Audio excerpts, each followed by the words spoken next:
या आपल्याशी संवाद साधण्याकरता माझ्यासोबत आहेत आमच्या शहर काँग्रेस कमिटीचे नवीन अध्यक्ष निलेश खैरे, आमचे ज्येष्ठ नेते इथले शरद आहेर आणि श्री गायकवाड आणि उपस्थित सर्व बंधू भगिनी. मला वाटतं काय एकदा मागच्या वर्षी आलो होतो मी, पण बहुतेक मोठा दौरा असा 4-5 वर्षानंतर होतो असं मला वाटतं. याच ठिकाणी खोलीत होतो मी. येताना सुरुवातीलाच पहिल्यांदाच मी समृद्धी मार्गावरून आलो आणि वाटलं की आपण लवकर पोहोचू म्हणून, पण समृद्धी मार्गावरून नाशिकला यायला कुठेही सायनेज किंवा पाट्या किंवा काही नसल्यामुळे आमचा रस्ता चुकला आणि बरंच आम्हाला फिरावं लागलं. एक मोठं शहर, आधुनिक शहर आहे, त्यामध्ये एक चांगलं रस्त्याला नावं असणं, सायनेज वगैरे असणं. तर नवीन तुमचे पालकमंत्री आले, ते करतील अशी मला अपेक्षा आहे. एक आधुनिक शहराकडे वाटचाल केली पाहिजे. माझ्यासारख्याला जरा हायवेवर नाशिकमध्ये यायला जर रस्ता चुकत असेल तर माझी चूक असू शकते, म्हणजे काही पाट्या नाहीत, काय नाहीत, आणि रस्त्याच्या खड्ड्याचा मी थोडा अनुभव घेतला येताना. पण खूप काल माझं एक व्याख्यान होतं, त्याकरता मी आलो होतो. काल राजीव गांधी जयंती होती आणि काल आमचे नरेंद्र दाभोळकर यांची पुण्यतिथी होती. त्यांची 13 वर्षापूर्वी या विशिष्ट विचाराच्या लोकांनी हत्या केली होती आणि म्हणून मी तो कार्यक्रम घेतला आणि त्याचा सकाळीच आम्ही काँग्रेस कमिटीमध्ये फोटोला पुष्पहार घालून श्रद्धांजली अर्पण केली होती. नंतर संध्याकाळी कार्यक्रम झाला. आजचा दिवस मी आहे मला वाटलं की आपल्याशी वार्तालाप करावा म्हणून आपल्याला बोलवलं. मी काही सकाळपासून जे ऐकतोय धक्कादायक आहे सगळं ते, आणि त्यामुळे मी थोडेसे नाशिकच्या आणि राज्याच्या प्रश्नावर पहिल्यांदा बोलणार आहे आणि मग 1-2 राष्ट्रीय प्रश्नाबद्दल बोलणार आहे. नंतर आपण बोलू शकता. सगळ्यात जो ज्वलंत प्रश्न जो मला आढळला, लोकांनी जो तक्रार केली, आणि मी आणखीनही सांगू इच्छितो, कालच आमच्या शहर काँग्रेस कमिटीने निलेश खैरे यांच्या अध्यक्षतेखाली नवीन अभियान सुरू केलं, हक्काचं शहर, हक्काचं नाशिक. आणि ते अभियान थोडं वेगळं आहे की ते काँग्रेसचं अभियान असं नाही आहे. आम्ही ते पीपल्स मुवमेंट, जन आंदोलन म्हणून करतो आणि सर्व NGOजना आम्ही त्यात घेऊन आपण सगळ्यांनी मिळून नाशिककरता आपण प्रयत्न करू. असं काही अशा स्वरूपाचं ते आंदोलन आहे. त्याचं अजून स्वरूप पुढं जायचं, पण त्याचं काल मी उद्घाटन केलं. आणि जी काही परिस्थिती चाललेली आहे त्याबद्दल त्या एका माध्यमातून आम्ही पब्लिक अवेअरनेस कॅम्पेन सुरू करणार आहोत. तर काल तो कार्यक्रम झाला. सगळ्यात धक्कादायक जी बाब आहे, मला आता विश्वास बसला की आम्ही बऱ्याच वेळेला राष्ट्रीय पातळीवर बोलतो की जे युवकांचं आंदोलन झालं त्यामुळे की क्रांतिकारक आंदोलन होतं, त्यामध्ये काही शंका नाही आहे. जे प्रस्थापित राजकीय पक्षांना शक्य झालं नाही ते त्या युवकांच्या आंदोलनांनी करून दाखवलं आणि सरकारला एका मंत्र्याचा राजीनामा द्यावा लागला. पहिल्यांदाच 12 वर्षामध्ये मोदी सरकारच्या मंत्र्यांनी जबाबदारी स्वीकारून, त्यांनी स्वीकारली नाही पण त्यांना जबाबदारी घ्यावी लागली आणि राजीनामा दिले. शेतकरी आंदोलनामध्ये सरकारला माघार घ्यावी लागली होती, पण त्यात 700 लोक मृत्युमुखी पडली होती. वर्षभर ते आंदोलन चाललं होतं. पण युवकांचं आंदोलन अगदी वेगळं होतं. मला वाटतं तशा प्रकारचं एक आंदोलन नाशिक शहरामध्ये करणं गरजेचं आहे. मी पाहिलं की नाशिकला कुंभमेळा होतो, एक हिंदू धर्मातला एक पवित्र सण आहे. मी मुख्यमंत्री असताना देखील एक अर्ध कुंभ किंवा कुंभ झाला होता. त्याला आम्ही काही निधी दिला होता कारण ते सुखसोयी झाल्या पाहिजेत. पण आत्ता जे मी काय बघतोय ते अतिशय शॉकिंग आहे, धक्कादायक आहे की गेल्या वर्षी मला वाटतं काहीतरी 3-3.5 हजार कोटीचा खर्च झाला होता. आता 35,000 कोटीचं बजेट काढलेलं आहे आणि कुठलंही सरकारी बजेट जे असतं ते 1.5 वाढतं संपेतोपर्यंत. म्हणजे ह्या ज्या सुविधा आहेत आणि या सुविधामध्ये कुठलाही प्रोजेक्ट रिपोर्ट, प्रकल्प अहवाल नाही आहे, कॉस्ट बेनिफिट ॲनालिसिस नाही आहे. यामध्ये लोड कॅरिंग कॅपॅसिटीचा विचार केला नाही, किती लोक येणार आहेत. मागच्या वेळेला काहीतरी 41 लाख लोक एकूण आले होते. आता सरकारचं म्हणणं आहे की 6 कोटी लोक येतील. खरं 6 कोटी येतील का, याचा कोणी अभ्यास केलेला आहे का, केंद्र सरकारने केलेला आहे का, आणि जर 6 कोटी लोक खरंच आले तर एवढा लोड सिविक अम्युनिटीजवर तो झेपेल का, त्याचा कोणी विचार केलेला दिसत नाही. एन्व्हायरमेंटल इम्पॅक्ट असेसमेंट केलेलं नाही, सोशल इम्पॅक्ट असेसमेंट केलेलं नाही. आणि हा विषय फक्त मला वाटतं पैसे खाण्याचा विषय आहे, टेंडर काढण्याचा विषय आहे. आणि मग कशा प्रकारे टेंडर काढली, कुठल्या कंपनीला मोठं कॉन्ट्रॅक्ट दिले, कोणाला सब कॉन्ट्रॅक्ट दिले, आणि कोण म्हणतं की हे केंद्र सरकार करतं आहे, अमित शहा करतायत, कोण म्हणतं माझा काही संबंध नाही. नवीन authority Nashik regional development authority केलेली आहे, ती अर्बन डेव्हलपमेंट मंत्र्यांच्या खाली असते. पण इथे एकनाथ शिंदेचा मला काहीच रोल दिसत नाही. इथं नवीन पालकमंत्री तुमचे नेमले त्याने म्हणजे ते आता नाशिकचे मुख्यमंत्री झाल्यासारखं वागतायत. काही बरेच बंगले वगैरे घेतले त्यांनी, काय काय केलं. मला वाटतं की जो काही खर्च करायचा आहे खर्च होईल. हिंदू धर्माचा एक पवित्र तो सण आहे, खूप लोक येतात. पण वास्तविक असेसमेंट कुणी, वास्तविक प्रोजेक्ट रिपोर्ट कुणी केला आहे का? आणि जर 6 कोटी लोक येणार म्हणून सांगितलं, 6 कोटी लोक नाही येत आहे, गेल्या वेळेला 40 लाख आलो होतं, तसं केलं तर त्याला जबाबदार कोण आहे? तुम्ही त्या नावाखाली पैसे खर्च करतायत. हे जे सरकार आहे ते फक्त सिव्हिल कॉन्ट्रॅक्टिंगमध्ये त्याचं इंटरेस्ट लक्ष आहे. समृद्धी मार्ग झाला तर मी मागे सांगितलं की त्याच्या पूर्ण बाकीच्या गोष्टी काही पूर्ण झालेल्या नाहीत. समृद्धी मार्ग फक्त कॉन्ट्रॅक्टर करता होता का लोकांच्या करता होता, हा एक प्रश्न नाही म्हणतो. कारण मी काल येताना पाहिलं की काही सुखसोयी ॲम्युनिटीज काही केली नाही, रस्त्याला कुठं थांबेसुद्धा केलेले नाहीत. म्हणजे ते क्लिअर आहे. आता तुम्ही शक्ती मार्ग काढला 1 लाख कोटीचा, संपे तोपर्यंत तो 1.5 लाख कोटीकडे जाईल. आणि कुंभमेळ्याकरता तुम्ही 35,000 कोटीचं बजेट केलं आहे. म्हणजे शॉकिंग बजेट आहे. आणि तुम्ही नाशिकच्या लोकांना विचारलं आहे का आपल्याला काय पाहिजे ते, आपण काय केलं पाहिजे? आणि सर्वात मोठी गोष्ट की एवढा लोड कुठल्याही टुरिझम डेस्टिनेशन करता लोड कॅरिंग कपॅसिटी आहे अत्यंत विषय महत्त्वाचा असतो. आणि काही देशामध्ये तर टुरिस्टवर बंदी टाकली जाते की ह्याच्यापेक्षा आम्ही सिव्हिल लोड सहन करू शकणार नाही. आता मला कोणीतरी निरंजन टकले वगैरे आले होते, तरी मला माहिती दिली काहीतरी. आता समजा 40 लाख लोक एका दिवशी शाही स्नानाच्या दिवशी जर आले आणि त्यांनी समजा स्नान वगैरे केलं, शौचालयाला गेले, तर लोड तुम्हाला खेपणार आहे का? आणि सगळं वेस्ट तुम्ही जर गोदावरी नदीमध्ये टाकणार आहे, त्याचं पर्यावरणाचं तुम्ही ॲसेसमेंट केलं आहे का काही? कुठेतरी व्यावहारिक, म्हणजे माझी पहिली मागणी आहे की आता सरकारला विचारणार आहे, मुख्य सचिवांना आणि इथल्या आयुक्तांना वगैरे, की तुम्ही प्रोजेक्ट रिपोर्ट आहे का? मी विरोधी पक्षनेते विजय वडेट्टीवार यांनाही फोन करून सांगितलं की तुम्ही तुमच्या अधिकृत अधिकार वापरून तुम्ही प्रोजेक्ट रिपोर्ट मागवा. मी सतीश पाटलांनी बोललो. पण हा प्रोजेक्ट रिपोर्ट घेऊन त्याच्यात उघड चर्चा, पब्लिक हिअरिंग झाली पाहिजे. मी काँग्रेस कमिटीलाही सांगणार आहे की तुम्ही ते प्रोजेक्ट रिपोर्टमध्ये ॲनालिसिस करा. सगळ्या तज्ज्ञांना बोलवा, बाहेरच्या तज्ज्ञांना बोलवा, मुंबईच्या लोकांना बोलवा, पुण्याच्या लोकांना बोलवा, दिल्लीच्या लोकांना बोलवा. आणि हे एवढं अफाट हे आहे सगळं. खरंच काय होणार असेल तर मग ते जर आपल्याला सायंटिफिक अभ्यास केला पाहिजे. पण हे बोगस फक्त आकडा फोडण्याकरता करणार असाल तर कुणाला तुम्ही जबाबदार धरणार आहे? आता मी एक बातमी वाचली की कुंभमेळ्याचं मंत्रालय करून तुमच्या पालकमंत्र्यांना मंत्री केले. मंत्री काय, ही घटनात्मक तरतूद आहे मंत्री, ही काय कोणीतरी छापायची तरतूद नाही आहे. म्हणून मी माझ्या कार्यालयाला सांगितलं की तुम्ही गव्हर्नर ऑफिसला विचारा की मुख्यमंत्र्यांनी सैनिक असं नवीन खातं तयार केलं का आपलं मोगाम आपण वर्तमानपत्रात छापतो की मंत्री झाले म्हणून, किंवा आम्ही विनोदाने म्हणतो की हे नाशिकचे मुख्यमंत्री झाले म्हणून. ते झाले असेल तर सांगा. मग कॅबिनेटमध्ये निर्णय झाला आहे का की मुख्यमंत्र्यांनी आपल्या अधिकारामध्ये नवीन मंत्रालय केले का? आणि हे काम नाशिक रिजनल डेव्हलपमेंट ऑथॉरिटी जी अर्बन डेव्हलपमेंट खात्याकडे, एकनाथ शिंदेंच्याकडे, ती करणार आहे का कोण? का महाजनच्याकडे कुठलं खातं आहे? गोदावरी खातं आहे, ते गोदावरी खातं करणार आहे. कोण करणार आहे? काहीतरी क्लॅरिटी पाहिजे ना. तुम्ही 35,000 कोटीचा आकडा केला आहे, कसा खर्च करणार आहे, काय करणार आहे? म्हणजे इतकी गंभीर बाब आहे. आणि मला वाटतं हे सरकारकडे पाशवी बहुमत आहे. विधानसभेत आमचं काही चालत नाही, आमचे फार कमी लोक आहेत. पुन्हा ते कमी लोकात सुद्धा पक्ष फोडाफोडी चाललेली आहे. आपण बघितलं उबाटाचे खासदार कसे फोडले. आता त्यांचे सत्ताधारी पक्ष आम्हाला सांगतो की आता एक राहिला पक्ष त्याचे बघतो आम्ही काय चाललं ते. म्हणजे एक कुठला पक्ष राहिला आहे तेवढं माहिती आहे तुम्हाला. लोकसभेची संख्या गोळा करायला चालले. नंतर म्हटले ते संपलं की मी आमदारांच्याकडे लक्ष देणार आहे. म्हणजे त्यामुळं आम्ही संविधानिक मार्गातून आम्ही काय करू शकू मला माहीत नाही, लिमिटेशन्स आहेत.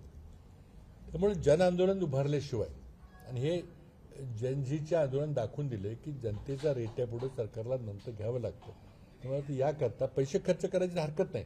राज्य सरकार नाशिककरता पैसे खर्च करेल. राज्य सरकारची जनता 14 कोटी जनता नक्कीच पैसे देईल आपल्याला. पण काहीतरी ते सत्मार्गिक लागले पैसे असं आम्हाला सर्वांना कळलं पाहिजे. तर आमचेही पैसे जाणार आहेत इनडायरेक्टली. पण तुम्ही जर फक्त टेंडर काढण्याकरता, आणि मी ऐकलं की एक मोठं टेंडर एका मोठ्या कंपन्यांनी दिलं आहे, त्यामध्ये काही पाणी शुद्ध करणाऱ्या कंपन्या आहेत, ती बरी कंपनी आहे, त्यांनी काम केलेलं आहे. इतर कंपन्यांची काय माहिती नाही कोण कंपन्यांना, पण त्यांनी सब कॉन्ट्रॅक्ट वाटलेले आहे. आणि काही हळूच लोक म्हणतात, म्हणजे अगदी भाजपचे लोक सुद्धा म्हणतात की आम्हाला काही माहिती नाही, मग कोणी हळूच काहीतरी कुसकर्त करत नाही, नाही हे सगळं अमित शहा करतायत. काय चाललं, हे काय सरकार आहे का काय? आणि त्यामुळं तुम्हाला आठवतं आहे की कर्नाटकमध्ये तिथल्या सरकारच्या लेखी पुरावे काय सापडले की कर्नाटकचे मंत्री, भाजपचे मंत्री 40% कमिशन घेत आहेत. आणि तिथं मग आमच्या काँग्रेस पक्षाने 40% कमिशन सरकारा म्हणून एक घोषणा केली, आणि पेटीएम सारखं पेसीएम असं एक घोषवाक्य केलं, ते QR कोड लावून, आणि सरकार बदललं. त्याच्यापेक्षा जास्त वाईट परिस्थिती आज महाराष्ट्रात झालेली. कोल्हापूरला एक परिषद झाली, तिथं कॉन्ट्रॅक्टर म्हटलं की आम्हाला 56% द्यावं लागतं. 56 तर नाही, पण 40%चं मी ऐकलेलं आहे. प्रत्येकाचा कट ठरलेला आहे. आणि त्यामुळं कामाचा दर्जा निकृष्ट होतो. त्यामुळं काही कारण नसलेली कामं काढली जातात, आणि बरंच काय होतं. तर मला वाटतं की मी स्वतः आता माझा थोडा तब्येतीचा विषय, मी तर थोडंसं तब्येत बरी नव्हती, पण आज व्याख्यानमालेकरता मी आमंत्रण स्वीकारलं, मी काल आलो. चालताना थोडासा त्रास होतोय, पण मी लक्ष घालेन. तुम्ही सुद्धा त्यातमध्ये कोऑर्डिनेट केलं पाहिजे. मी काँग्रेस कमिटी सांगतो की तुम्ही लक्ष घाला. मी आमच्या विरोधी पक्ष नेत्यांना सांगतो, इतर पक्षाच्या लोकांनी सांगतो की तुम्ही करा. आणि हा जनतेचा पैसा, याची अशी उधळपट्टी करू नका. शेवटी हे कर्ज काढावं लागणार आहे. आज किती, मला वाटतं 15 लाख कोटीकडे काही कर्ज केलं की काय, आणि हे पुढच्या पिढ्यांना कर्ज भरावं लागणार आहे. आणि हे काय झालं, ह्या दिल्लीच्या आंदोलनामुळे ह्यांना तर कळलं की आपण आता काय राहत नाही सत्तेत. 2029 नरेंद्र मोदी हे पंतप्रधान असणार नाहीत. त्यामुळे ते 2 पर्याय आहेत. भाजप पुढं आता एक पर्याय आहे की या माणसाला बदलायचं का, चेहरा बदलायचा का, आणि त्याकरता मग अमित शहा उपपंतप्रधान करा, मला चेहरा करा, असे प्रयत्न अंतर्गत चाललेले आहेत. आणि दुसऱ्या बाजूला मग खरंच चेहरा बदलून आपल्याला 29ला सामोरं जाता येईल का, अशी चर्चा आज सत्ताधारी पक्षामध्ये चाललेली आहे. पण तो त्यांचा विषय आहे, मला काही नाही. मला एवढंच आहे की आज ही लूट चाललेली आहे, प्रचंड मोठी लूट चाललेली आहे. आज ज्या गतीनं नाशिक परिसराचा विकास व्हायला पाहिजे तो झालेला नाही.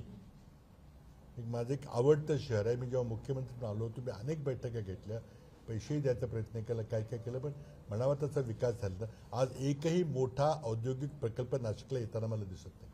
असलेले प्रकल्प जातात दिसतात. आणि तुम्ही कशाकरता खर्च करताय? 35,000 कोटी रुपये खर्च करताय. म्हणजे मला तर आय एम शॉक्ड ॲब्सोल्युटली. आणि हा महाराष्ट्राच्या जनतेचा पैसा आहे. तुम्ही त्याचा वापर तुम्ही नाशिकच्या विकासाकरता नाही, का धर्मप्रसाराकरता करताय, असं मला वाटायला लागलेलं आहे. आणि हे बिलकुलही त्याच्याकरता जनआंदोलन उभारलं लागले. माझी एकच मागणी आहे, हे शहर आणखी सुंदर झालं पाहिजे, चांगलं समृद्ध झालं पाहिजे, लोकांना पोटाला रोजगार मिळाला पाहिजे. सगळ्या उत्तर महाराष्ट्राचे लोक इथं पोटा पाण्याकरता येतात. एक शैक्षणिक केंद्र आहे, हॉस्पिटलचं केंद्र झालेलं आहे, चांगली गोष्ट आहे. पण एक चांगलं त्याचे सुंदर त्याची आखणी झाली पाहिजे, लोकांना वाटलं पाहिजे की मोठं शहर आहे. आणि त्यामुळे उद्योग आले पाहिजेत, व्यापार आले पाहिजे, मोठी कॉर्पोरेट ऑफिसेस आले पाहिजेत. हे होताना दिसत नाही. आज गर्दी किती झालेली आहे. मी काल व्हिडिओ चित्रफितीमध्ये बघितले, किती प्रॉब्लेम, पाण्याचा प्रश्न, प्रदूषणाचा प्रश्न. तुमच्या मोठे मोठे हायवे बांधलेत, पण काय झाले, आता नागपूरला जे झालं ते करू नका. सगळे रस्ते उकरून कॉन्क्रिटीकरण करायचं चाललेलं आहे. तर पुराचं काय होतं बघा नागपूरला. त्यामुळे environmental impact assessment, social impact assessment करणं गरजेचं आहे. तो केला पाहिजे. पण माझी सगळ्यात पहिल्यांदा शासनाकडे मागणी आहे की तुम्ही डिटेल्ड प्रोजेक्ट रिपोर्ट तुम्ही लोकांना दिला पाहिजे, आम्हाला दिला पाहिजे. मी मागणी करतोय, पण मला असं सांगण्यात आलं की काही डिटेल्ड रिपोर्ट प्रोजेक्ट नाही आहे, फक्त काही प्रोजेक्ट इकडे तिकडे दिलेले आहेत. हा मोठा मुद्दा आहे, त्यावर आणखी आपण चर्चा करू. मला काही एक निवेदन आत्ता मिळालं की त्यामध्ये, आणि काय झालं आहे की आमच्या काळामध्ये, म्हणजे UPA सरकार असताना आम्ही Jawaharlal Nehru national urban renewal scheme केली होती. त्यामध्ये खूप चांगली कामं झाली. मी स्वतः पंतप्रधान कार्यालयामधून पाहिलं होतं. बरेच नाशिकलाही पैसे मिळाले बरेच. पण आमचं नाव होतं, जवाहरलाल नेहरू नाव होतं, म्हणून बदललं नाव स्मार्ट सिटी केलं. आणि स्मार्ट सिटीचा काय बोजावर तुम्ही बघितलं, कोणी त्याचा अहवाल दिलेला नाही, काय झालं काय काय माहिती नाही. नुसते पैसे आणि टेंडर झाले सगळे. आता एक मला निवेदन आत्ता मिळालं एक की त्याच्या आधी मी हे सांगतो की जो त्र्यंबक रस्त्यावरचा प्रकार झालेला आहे, तर त्यामध्ये 7 लोकांचा मला वाटतं मृत्यू त्या ह्याच्यामध्ये अधिकृत झालेला आहे. पण काही पेपरला तुमचीच काही बातम्या दिल्या की 101 लोक त्यामध्ये कोणी दगावलेले आहेत आणि एखादा ॲक्सिडेंट झाला, आजारी पडला, हॉस्पिटल जातो, महिन्यापर्यंत वारतो, ते काय मोजलं जात नाही. अशा अनेक गोष्टी झालेल्या. त्याच्यात काहीतरी काहीतरी SIT किंवा काहीतरी नेमून काय झालं पाहिजे. रस्त्यामध्ये दोष आहे, काही कारण नसताना रस्त्याचं रुंदीकरण, कारण नसताना गर्दी आहे तिथे रुंदीकरण करायचं नाही. काही अव्यवहारिक चाललेलं आहे, मनमानिक सुलतानी कारभार चाललेला आहे, हे चालणार नाही. त्यामुळे मला वाटतं त्या जो त्र्यंबक रस्त्याचं जे सगळं झालेलं आहे त्यामध्ये 600 कोटीचा घोटाळा झाला आहे. काही लोकांना पुढं केलं आणि त्यांना काहीतरी तुरुंगात टाकले, पण खरा सूत्रधार कोण आहे ते तुम्हाला सगळ्यांना माहिती आहे आणि ते तुम्ही शोधून काढलं पाहिजे. आणि तशा माणसांच्या हातात तुम्ही सगळं राज्य देत आहेत, सगळं शहर देत आहे, एक फार गंभीर परिस्थिती आहे. दुसरा प्रश्न रिंग रोडचा आहे. मला काही निवेदन रिंग रोडच्याबद्दल शेतकऱ्यांनी दिलं. त्याच्या 2-3 मागण्या साध्या आहेत. रिंग रोडला विरोध नाही, रिंग रोड झाला पाहिजे. पुण्यात रिंग रोड नाही, काय परिस्थिती मी स्वतः पाहतोय. पण रिंग रोडमध्ये थोडंसं व्यावहारिक चर्चा करून, शेतकऱ्यांशी चर्चा करून, काही बागायत जमिनीत जाणार नाहीत का, त्या अलाइनमेंट आपल्याला बदलता येईल का, त्याला योग्य मोबदला मिळेल का, त्याचं थोडंसं केलं पाहिजे. आणि हा मोठा प्रोजेक्ट करायला कोणाचा विरोध नाही आणि झालं पाहिजे. पण तुम्ही कसं करताय, गुप्तपणे करताय, अलाइनमेंट बरोबर बदलून. काही लोकांना जमिनी अधिग्रहण करताना पैसे कसे मिळतील, काही ना पूर्ण पैसे द्यायचे, काही द्यायचे नाही, असं करू नका. आणि कोण करणार काय मला माहिती नाही. नंतर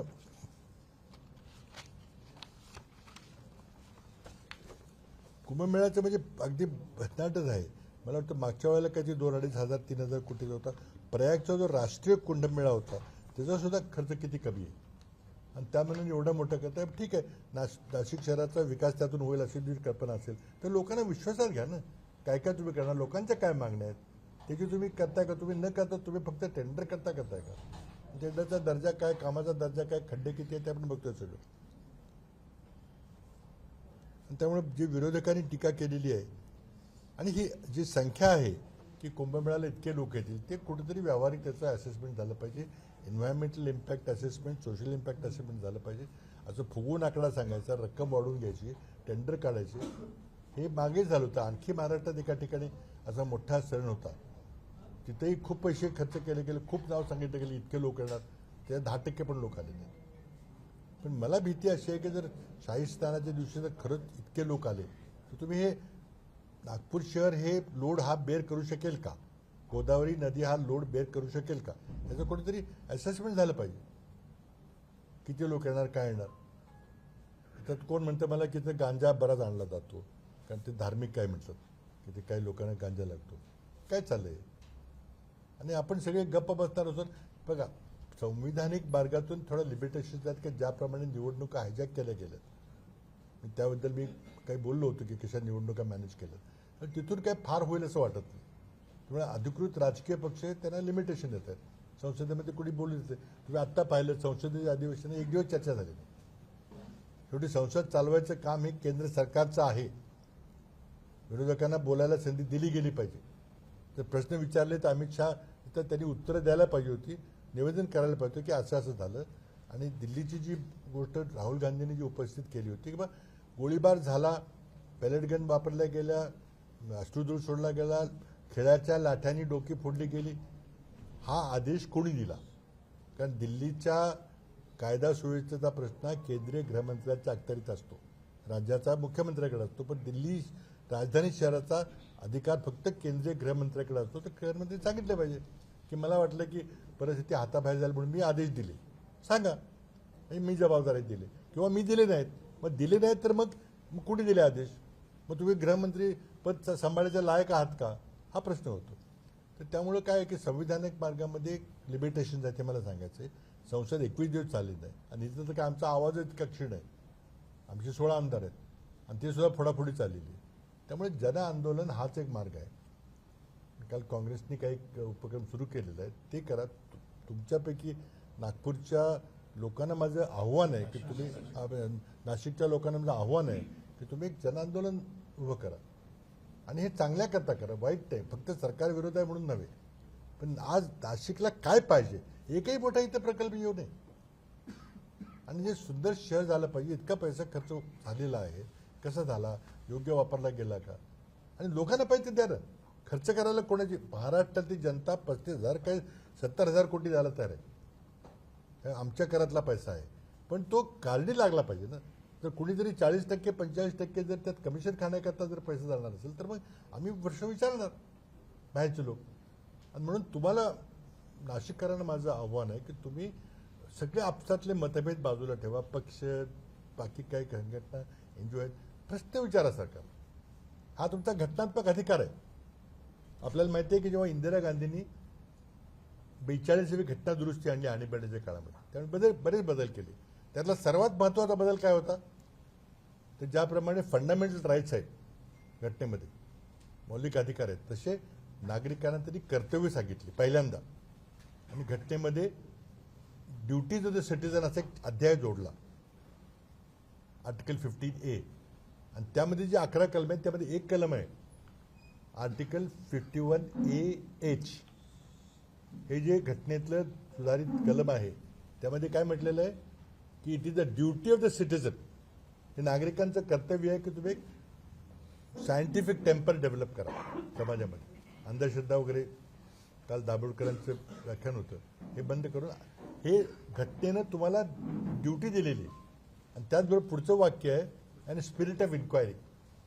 ह्याचा अर्थ काय, नागरिकांचं कर्तव्य आहे की तुम्ही प्रश्न विचारले पाहिजेत.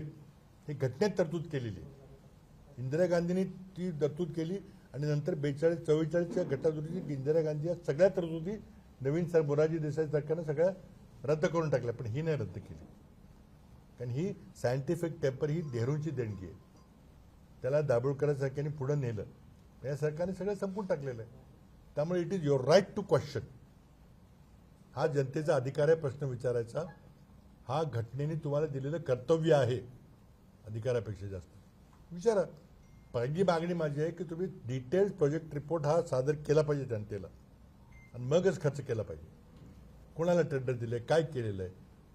संयुक्त महाराष्ट्राच्या चळवळीमध्ये 105 हुतात्म्यांनी आपल्या प्राणाची आहुती दिली. का दिली, कारण मला द्विभाषिक राज्य नको होतं. कारण लोकांना भीती वाटली की गुजरात आणि महाराष्ट्रात एक राज्य असेल तर गुजराती लोक ते मुंबईवर कंट्रोल करता आपल्याला त्रास देतील, ही त्यातली भावना होती.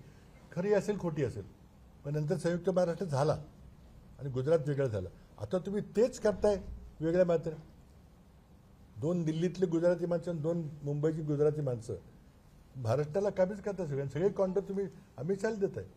लोकांनी पेटून उठल्याशिवाय होणार नाही. सत्ताबदल नक्की होणार आहे, कारण आमच्यामुळं कदाचित नाही, काँग्रेस किंवा राजकीय पक्षाची, मोदींच्यामुळेच होणार आहे. त्यांचं जे 12 वर्षाचं जे कारभार आपण बघितला त्यामुळे होणार आहे. पण तो काय व्हायचं ते दिल्लीत होईल सगळा बदल, इथं महाराष्ट्रात जेव्हा होईल तेव्हा होईल. पण मला वाटतं की या बाबतीमध्ये जनतेने पेटून उठून सरकारला सवाल जबाब केले पाहिजेत, प्रश्न विचारले पाहिजेत आणि प्रोजेक्ट रिपोर्ट मिळाला पाहिजे. मी आता मुख्य सचिवाशी संपर्क साधणार आहे की तुम्ही मला एक नागरिक म्हणून मला द्या, माझं काय बाकीचं असू द्या सोडू द्या, मला एक प्रोजेक्ट रिपोर्ट पाहिजे. तो माझा अधिकार आहे, पैसे आमचे आहेत. आणि मी विरोधी पक्ष नेते ब्रिजेश वडेट्टीवार यांनी सांगितलं तुम्ही मला द्या, मागून घ्या सरकारकडून. सतीश पाटलांनी सांगितलं तुम्ही तुमच्याकडून मागून घ्या, प्रयत्न करूया, बघूया. पण it is our right to get a detail project report and then only you spend the money. तुम्ही कर्ज काढून पैसे खर्च करणार, फेडाव शेवटी महाराष्ट्राच्या जनतेला लागणार आहे. हा मुद्दा होता. नंतर काही व्यापाऱ्यांनी काही निवेदन दिलेलं आहे, ते मी त्या योग्य स्तरावर मी करून घेईन. त्याचं त्यामध्ये काही तेल विक्रीचा विषय आहे, काही ॲग्रिकल्चर गुड्सवर टॅक्सचा विषय आहे.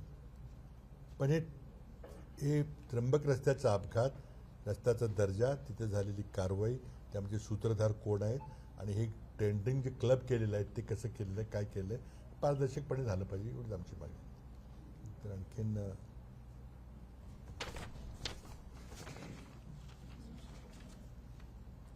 काय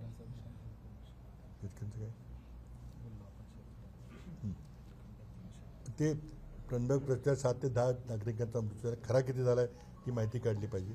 आणि 100पेक्षा जास्त नागरिक गंभीर जखमी झालेली वस्तुस्थिती आहे. एक दिल्लीचा विषय घेतो थोडक्यात. मी आंदोलनाबद्दल थोडं बोललो की या आंदोलनामुळं सरकार पॅनिक मोडमध्ये गेलेलं आहे. नरेंद्र मोदी लवकर उठतात 5 वाजता, रात्री 9ला झोपतात, पण त्यांना त्या आंदोलनामध्ये झोप आली नाही.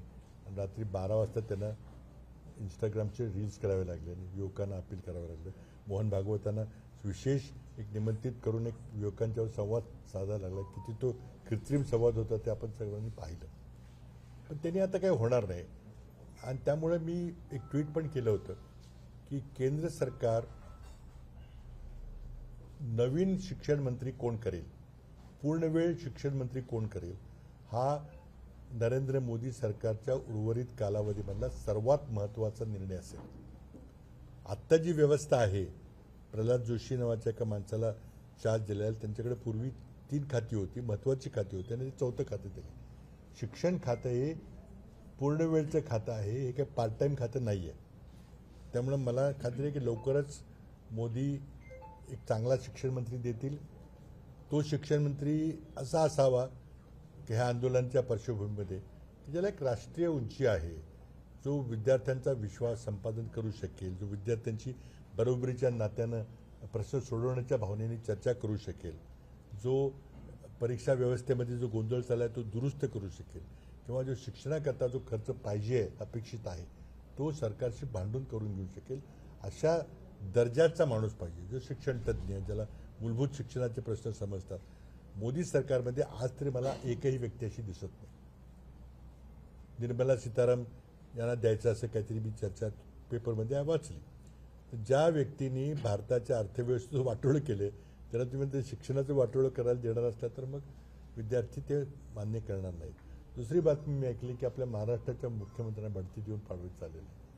बढती दिली तर आमची काय हरकत नाही, त्यांना ती बढती वाटत नसेल, पण बढतीच आहे ना शेवटी. घटनात्मक राज्यातनं मंत्री केंद्रात गेला तर ते बढतीच म्हटली पाहिजे. त्याला जायचं की मला माहिती नाही, पण ते आम्हाला मान्य नाही. त्या सगळे नीट पेपर फुटीचे प्रकार महाराष्ट्रात घडत आहेत. कोचिंग सेंटरवाले महाराष्ट्रात आहेत, पेपर सेंटर हे पुण्यात आहेत. आज कोणालाही शिक्षा होत नाही. आणि हे सगळं म्हणजे महाराष्ट्रातली कायदा सुव्यवस्था परिस्थिती इतकी वाईट आहे. बीडच्या खुनाचं काय झालं, बदलापूरच्या एन्काउंटर किलिंगचं काय झालं, कुठे काय होत नाही, कुणाला शिक्षा होत नाही. दाभोळकरांच्या काल खुन्यांना जामीन मिळाला आणि त्याची शिक्षा काय रद्द केली काय काय मी अजून ते पाहिलेलं नाही. सगळं ते काहीच होत नाही. तुम्ही पानसऱ्यांचा खून करा, दाभोळकरांचा खून करा, तिकडे पलीकडे कलबुर्गींचा खून करा, गौरी लंकेशचा खून करा, काय होणार नाही तुम्हाला. आणि त्यामुळं जो नीटचा कायदा केंद्राने केलेला खूप गाजावाजा करून केला, आम्ही त्याला पाठिंबा दिला, पण ते काही कुचकामी कायद्याचं काही होणार नाही. कारण 2024ला पेपर लीक झाला, तुम्ही कायदा केला ना. राधाकृष्णन कमिटी आली, राधाकृष्णन कमिटीने शिफारस केल्या, त्यातल्या काही लागू झाल्या, काही नाही झाल्या, कायदा केला, तरी पण पेपर लीक झाला ना. आणि त्या पेपर लीक करण्याला शिक्षा झाली का सोडून दिलं. त्यामुळे तुम्ही आता कागदोपत्री शिक्षा दुप्पट केली, दंड दुप्पट केला, काय होणार नाही. कारण रिस्क टू रिवॉर्ड रेशिओ काहीच खतरा नाही, काही रिस्क नाही, काही कोणी पकडणार नाही. पकडलं तर तुम्ही 50-50 लाख रुपये फी देऊन, कोट रुपये फी देऊन चांगले वकील नेमाल आणि सरकारी वकील तिथे पुढे भांडू शकणार नाही, काय होत नाही कोणाला. 24च्या आरोपीला निर्दोष सोडून दिलं म्हणजे तो गेला, सुटला बेलवर, काय झालं. आणि आताही काय होणार नाही. त्यामुळे मूलभूत बदल पाहिजेत सगळे. आणि त्यामुळे चांगला शिक्षण मंत्री दिला पाहिजे, नाही दिला तर प्रॉब्लेम होईल. पक्ष फोडाफोडीचं राजकारण महाराष्ट्रात चाललेलं आहे. मला सत्ताधारी पक्षाचे आमचे काही मित्र सांगतात की आम्ही उबाटाचा कार्यक्रम केला, ऑपरेशन टायगर केला, आता NCPचा करणार आहे. मी तुम्हाला विरोधी पक्ष नको आहे. कोणी प्रश्न विचारायला सहन होत नाही. तुम्ही पत्रकारांच्या प्रश्नाची उत्तरं कधी देत नाही. आणि असं सरकार चाललेलं आहे. आणि आपण जर निमूटपणे सहन करणार असो तर मग शेवटी people get A government that A deserve अशी इंग्रजीमध्ये पण आहे. तुम्हाला जे तुम्ही ज्याप्रमाणे करता तुम्हाला तसंच सरकार मिळतं ते आहे. मला वाटतं की नाशिकचे बरेच प्रश्न आहेत. एक इथं मोठे उद्योग आले पाहिजे, ते काय येत नाही त्याची मूलभूत चौकशी केली पाहिजे. मी उद्योगपतींशी जेव्हा चर्चा करतो की तुम्ही काय येत नाही महाराष्ट्रात मोठे उद्योग.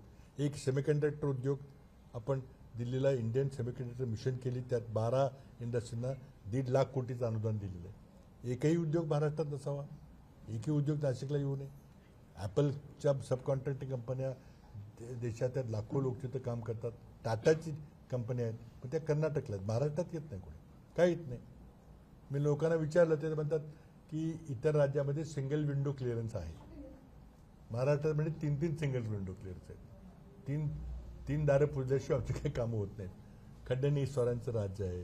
प्रत्येक नवीन उद्योगपती आला त्याला स्क्रॅप कोणी विकत घ्यायचं, लेबर कॉन्ट्रॅक्ट कोणी द्यायचं, ट्रान्सफर कॉन्ट्रॅक्ट कोणी द्यायचं, हा आमदार ठरवतो. उद्योगपतीने काय करायचं? अशा वातावरणामध्ये महाराष्ट्राचं औद्योगिकीकरण ठप्प झालेलं आहे आणि मुख्यमंत्री जातात आणि त्यावेळेसला कधी इतक्या लाख कोटीचे प्रस्ताव केले, तितक्या लाख कोटीचे केले. तुम्ही कुठला उद्योग सुरू झाला आणि 4 पोरांना नोकऱ्या मिळाल्या का दाखवा ना मला. तुम्ही मुंबईच्याच लोकांच्या बरोबर सत्यजित तांबे यांची एक मुंबईला कंपनी आहे, त्या कंपनीच्या बरोबर तुम्ही काय 20-25 हजार कोटीचा करार डॅव्हसला जाऊन केला. कांदिवलीमध्ये कंपनी आहे. कशाला नाटक चाललं आहे? त्यामुळं मला वाटतं लोकांनी प्रश्न विचारायला सुरुवात केल्याशिवाय, आंदोलन हातात घेतल्याशिवाय, जे युवकांनी जंत्रमंतरला दिल्लीत केलं ते केल्याशिवाय आपले मूलभूत प्रश्न सुटणार नाहीत. आता बऱ्याच दिवसांनंतर मी आलेलो आहे. थोडा आज सकाळी काही चर्चा केली लोकांची आणि मी आपण जर बोलवलं तर मी पुन्हा येईन आणि मी थोडंसं राज्याच्या प्रश्नापेक्षा मी दिल्लीच्या प्रश्नाकडे लक्ष द्यायचं ठरवलं होतं. पण मला वाटतं इथले प्रश्न जास्त गंभीर आहेत आणि ते त्याकरता मी उपलब्ध राहीन. आमचे जे विरोधी पक्ष नेते आहेत, आमचा पक्ष आहे राष्ट्रीय राज्य पातळीवर पक्ष तो आहे. राहुल गांधी आपल्या वतीनं प्रयत्न करत आहेत. उद्या त्याला पुण्यामध्ये खूप मोठा छात्रो की गूंज नावाचा तुम्ही कार्यक्रम घेतला, तो कार्यक्रम आहे. 10,000 विद्यार्थ्यांना निमंत्रित केलेलं आहे, त्याच्याशी ते बोलणार आहेत. मला वाटतं या आंदोलनाची सत्ता परिवर्तनाची सुरुवात विद्यार्थ्याच्यापासून होईल. आमची भूमिका सपोर्टिव्ह राहील आणि आम्ही राजकीय पक्ष म्हणून जे काही करायचं ते करू, ताकदीनं करू. आमचं नवीन या ठिकाणी टीम आलेली आहे. निलेश खैरे आणि त्याचे 2 ग्रामीणचे अध्यक्ष आहेत, कांडोळे आणि काय ताटेकर करतील. नवीन टीम आहे. अनुभव जास्त नसला तरी करतील काम, होतील चुका काही. त्यांच्या सर्वांना आपलं सहकार्य असू द्या अशी विनंती करतो. काय आपल्याला विचारायचं तर विचारा. दाभोळकरांच्या बाबत कार्यक्रमासाठी आला होता. त्यांच्या हत्येतल्या आरोपी जे आहेत त्यांना जामीन मंजूर झाला आहे आणि जामीन मंजूर होत असताना ज्या गोष्टी त्रुटी ज्या न्यायालयाने केलेल्या आहे त्यामधली एक महत्त्वाची त्रुट अशी आहे की आरोपी पकडल्यानंतर त्याची ओळख परेड जी आहे ती व्यक्ती दाखवून करायची होती, मात्र ती फोटो दाखवून करण्यात आली. त्यानंतर आरोपी पकडल्यानंतर ज्या रिव्हॉल्वरमधल्या गोळ्या आल्या त्याचं रिपोर्ट करणं आवश्यक होतं. अशा त्रुटी त्यांनी सांगितल्या आहे. त्यावेळेला मुख्यमंत्री आपण होता आणि गृहमंत्री R.R. पाटील होते. तुमच्या काळामध्ये ते सगळं जे आहे CBI स्थापन झाली, कारवाई झाली, मात्र त्रुटी ज्या आहे त्यामध्ये गांभीर्याने त्यांनी नमूद केलं. प्रॉब्लेम असा आहे की एकंदरीत व्यवस्था कशी आहे की आपण जर काय असं आरोपी सुटले, दोषी सुटले, अमुक खटल्यामध्ये सुटले, निर्दोष झाले, काही आपण मनमोहन सिंग यांचं नाव ऐकलं की कोल घोटाळ्यामध्ये सुटले, त्याच्या आधी बोफरचं क्लिअर झालं, त्याच्या आधी कलमाडींचं झालं, म्हणजे काही होत नाही. आता त्यामध्ये काही बोगस खटले असतील तर ते बोगस खटले फेल होतात.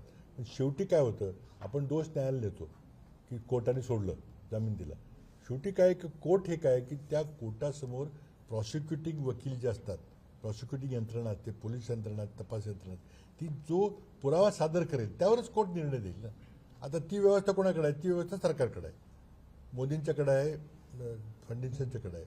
आणि तुम्ही जर एक मन ठरवलं की ह्याला आपण शिक्षा द्यायची नाही, ह्याला प्रोटेक्शन द्यायचं, कारण हे काही विचाराचा तो माणूस आहे, पण तुम्ही पुरावे सादर करणार नाही, पण चुका कराल, चार्जशीट चुका झाल्याल आणि त्यामध्ये मग कोर्टाला शेवटी सोडून दिल्याशिवाय काही मार्ग राहत नाही.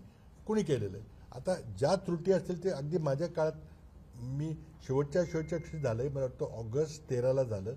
तोपर्यंत मग निवडणुकीचे वेध लागले होते आणि तिथं मग लगेच निवडणुका सुरू झाल्या. तर त्यात काय स्थिती मी तपासतो त्यामध्ये. पण मी एक सांगतो, त्यावेळेला मी मुख्यमंत्री असताना पोलिसांनी सनातन संस्था नावाच्या एका संस्थेवर राष्ट्रीय बंदी आणावी, कारण त्या संस्थेचा या सगळ्या प्रकरणाशी संबंध आहे. म्हणजे दाभोळकरांची हत्या व्हायच्या आधी त्या सनातन संस्थेबद्दल मला माहिती दिली की आम्ही सनातन संस्थेला बंदी घाला UAPA कायद्याखाली, अनलॉफुल ॲक्टिव्हिटीज प्रिव्हेन्शन ॲक्टखाली बंदी घाला म्हणून मी प्रस्ताव सादर केला. 1001 पानाचा अहवाल दिला होता आणि त्यावेळेस सुशीलकुमार शिंदे होते, मला वाटतं, किंवा चिदंबर होते ते. पण ते काही बंदी घातली गेली नाही, झाली नाही. पण त्यानंतर घटना घडत गेल्या. दाभोळकरांची घटना घेतली, पानसऱ्यांची घटना घेतली, इतर राज्यात घटना घडल्या. परंतु जी आणि त्यावेळेला मी कोल्हापूरला होतो जेव्हा मी दाभोळकरांच्या हत्येची बातमी 20 ऑगस्ट 2013ला ऐकली.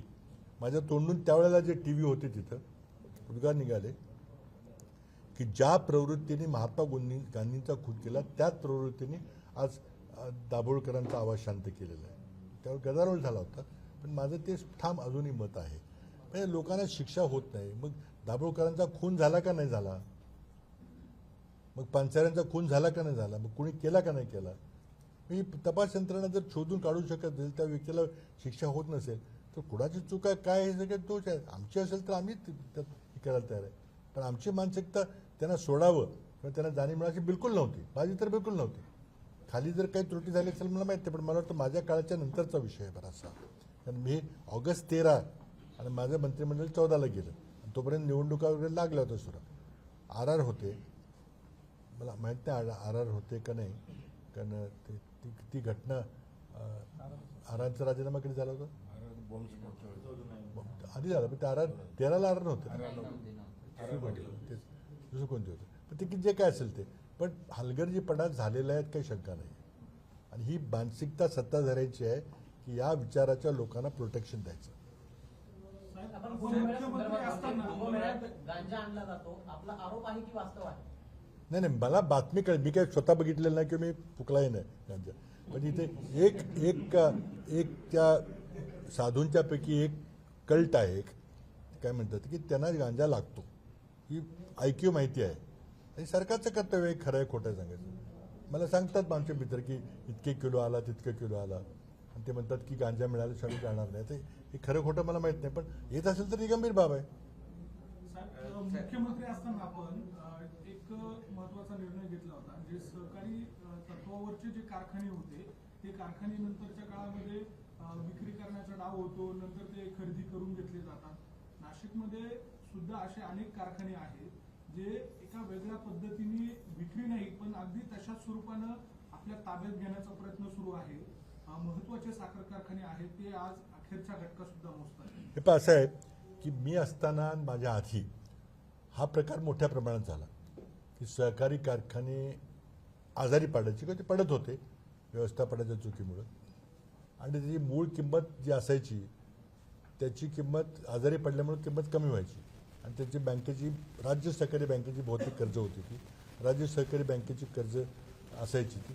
मग राज्य सहकारी बँकेने लिलाव काढायचा, मग तो आजारी कारखाना असल्यामुळे लिलाव 100 कोटी 200 कोटीचा कारखाना असतो तो 15-15, 20-20 कोटीला ते कारखाने विकले गेले, आणि ते सगळे कारखाने काही ठराविक राजकीय व्यक्तींनी घेतले.